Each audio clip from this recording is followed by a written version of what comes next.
Hey guys, TakuyaSugi here with a new hero on Korean Lost Saga. This is Hero 164, Dark Sith. So this is a rare hero. It's based off the, the Dark Sith Master kind of gear set with the hood and the blade and the armor that no one ever uses. But yeah, it's a rare hero, so you can only buy it with the cash option only unless you get a nice free event or so. So let's check it out here. Let's hope Disney doesn't sue anybody. I guess it's Lost Saga's birthday as well. And clear that off. So 3-hit basics. 1, 2, 3. 1, 2, 3. You can follow up after the initial launcher on the third hit. And you can do that up to 2 times when you have a juggle. When you get a juggle, you can only launch back once. It puts them behind you. The initial hit on the ground, of course, picks up. And then you'll get the air decay after the initial air juggle. So pretty nice juggles there. Unfortunately, this is deflectable. So you think a lightsaber would not be deflectable by ice or anything, but it is. It is deflectable. I guess the trader guy, the FN whatever TR8 whatever. I don't even know that guy's name. He can deflect it. So can ice and stuff in Lost Saga. But yeah, you can use your hold D off your basics. You can do it in between.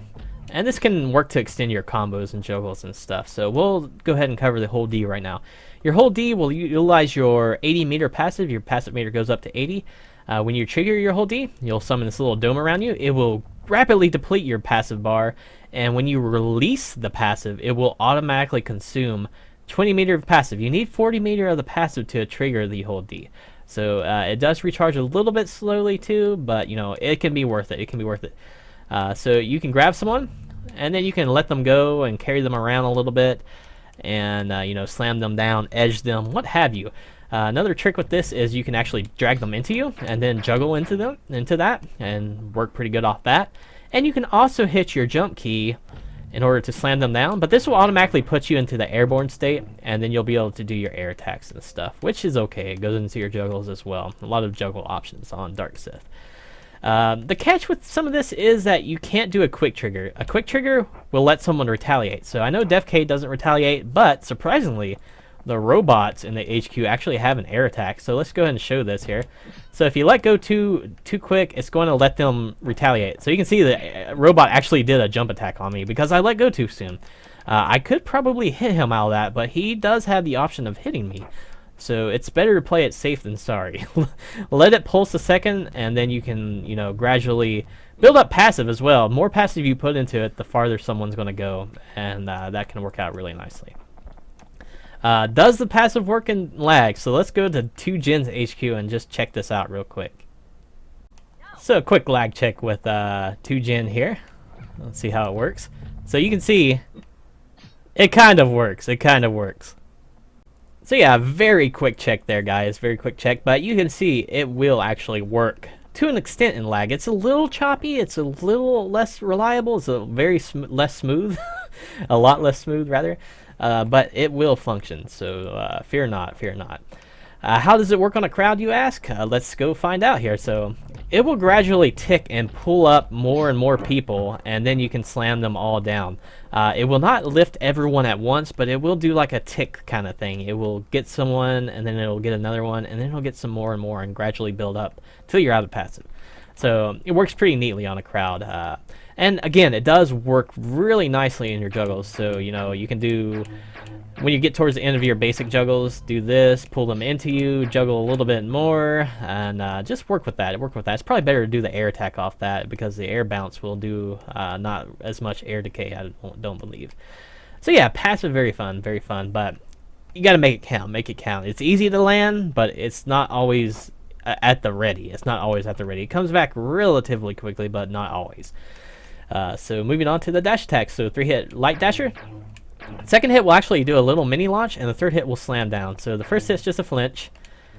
Second hit's a launcher. And your third hit is a slam down. So pretty easy to juggle off that slam down. Really easy, really easy. So if you do this twice in a row, in fact, you get a little mini quick bounce down. So you can't loop it. You can't loop it, but it's neat. It's neat. You also have a hold D dasher option. So your hold D dasher, this does a half feint, the initial hit, And it's a new string as well, so the new string, if you hit the second hit on the new string, it's going to do a half feint as well. Combined with the first hit, will do a feint. But you know, if you don't connect one or the other, like let's say I get this one and not the first one, it's only going to do a half feint. The third hit is a little knockback, so if the second hit hits, the knockback's going to launch up. Otherwise, knockbacks, the little force power, whatever, I don't know what to call it, it's just going to do a little mini slide back. So all those hold D hits rely on the other hits hitting to do some good stuff. You can actually link your hold D in between your light D dashers. So let's say you get like a nice juggle going, and then you do 1, 2, hold D. That can give you some more opportunities to juggle, which can be nice. It can be really nice doing that. So use that dash attack cleverly with the hold D dasher in between as well. So it can extend your combos greatly. So moving on to the jump attacks here. Jump attacks. 2-hit light jumper. First hit's just a little flincher. Second hit is what you really want with a slam down. That's a nice big slam down, so that'll let you get some additional hits. You can do it twice in a row, but twice in a row is going to give you a little mini bounce down again. So it's probably better to go into something else, like your basics, into your hold D. You also have a hold D in the air. Hold D in the air, you will do a little pulse down, shock people. Not that much range on it, as it looks like a lot more range than what it is, but it's got pretty decent range. I mean, it doesn't consume your passive or anything either. And you can hold D off this, but take a look here. They do get a passive debuff or an electric debuff after a while, so you cannot spam that over and over and over. But if you hit it initially, you can hold D off of it and get a nice hold D starter off of that. And you can use that in between your light initial light hit in the air as well. So can use that, go into your hold D, but watch out for the debuff. Watch out for the debuff once again. You also have an air dasher. Your air dasher, you throw a little bolt down, and it'll shock someone temporarily, and then you can have a new basic attack string. It becomes like a 3-hitter, and the third hit will do a stun. This will actually lift off grounded as well, which is pretty neat. Pretty neat. You have to aim it right, of course, though. You know, that's a given. Let's respawn DevK, get his health back to healthy there. So pick them up, and then hopefully you surprise them, but that is blockable. It is blockable to do that. And it will auto correct their direction, so even if you kind of like hit them from behind with it and expect a back pickup, you can't back pick someone up. It would be too easy to have a back pickup off that. But pretty neat. But this will also give you that debuff, so do it up to 3 times, I believe, is the magic number. So 3 times you'll get that little shock debuff, and it'll ruin it. It'll stop the pickup and everything from that. But you'll still keep the basic string either way, so it's not a complete lost cause. By the way, your feints and all that, your basics don't lift. Pretty much off this, you have to use either your hold D or go into your jump attack to get a juggle starter. Your dash attacks and basic attacks will not lift off your feints and stuff. So moving on. So defensive properties on Dark Sith, you do have a counterattack. You step back, and you use the force. You drag someone into you. They take a brief stun, and that means off that brief stun, you can probably hold D and do some fun stuff off of that. So, really nice counterattack. It reminds me of Cowboy, but actually useful. Well, more useful. I mean, Cowboy's counter isn't that bad, but, you know, it probably is awesome now since he's an Evo now. I digress, so let's get into the skills here. Skills, weapon skill. This has multiple functions. If you just let it go, it'll shock someone, suspend them temporarily, and then drop them to the ground. Not really that hurt. But if you hit your attack key, you'll throw them back and away. That's your attack key.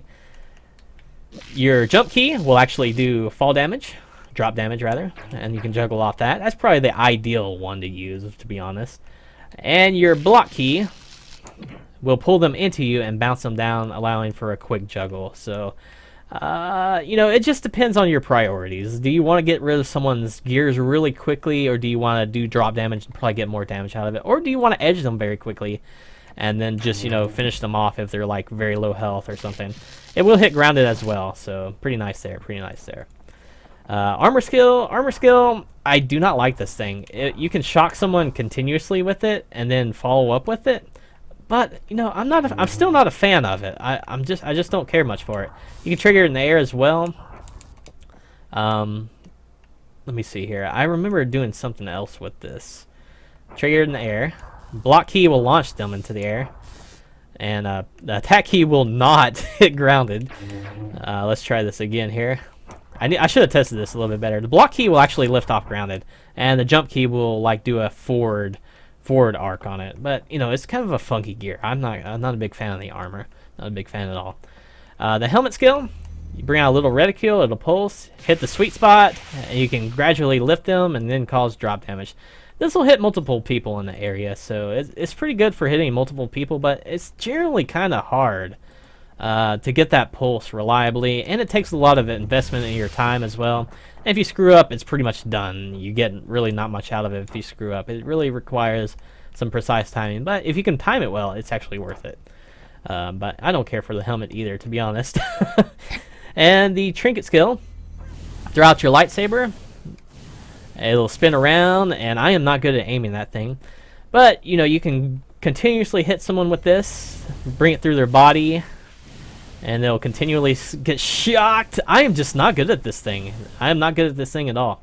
Let's try it one more time. Let me try to not look like so much like a scrub here. I'm already back at it. So there we go. There we go. Finally, I'm getting it a little bit. There we go. So it does pin someone down quite a while, and it can be a good setup for your teammates and stuff, but you know, it's okay. It's okay. So yeah, that's Dark Sith, guys. You know, great combo character, easy accessibility with the passive and everything. The passive is extremely powerful. I mean, you know, you can't get much better than that passive right there. It's crazy. It's crazy. Dash attack combos, all the combos in general are just off the chain. I mean, look at this business here.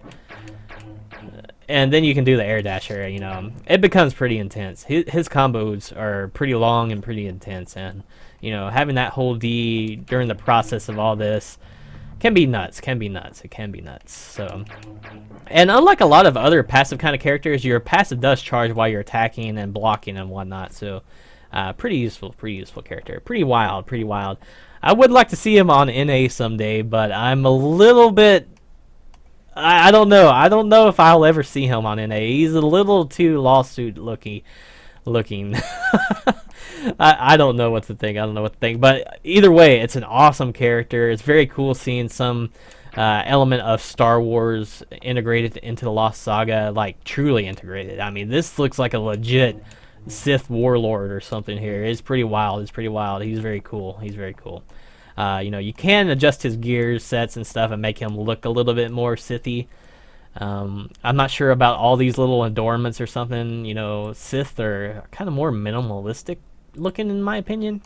But, you know, it's not meant to be completely canon to like a Sith warrior. So I'm nerding out a little bit. I digress, guys. So thank you guys for watching. Hopefully you guys enjoyed the video, and I hope to see you next time. Power! Unlimited power!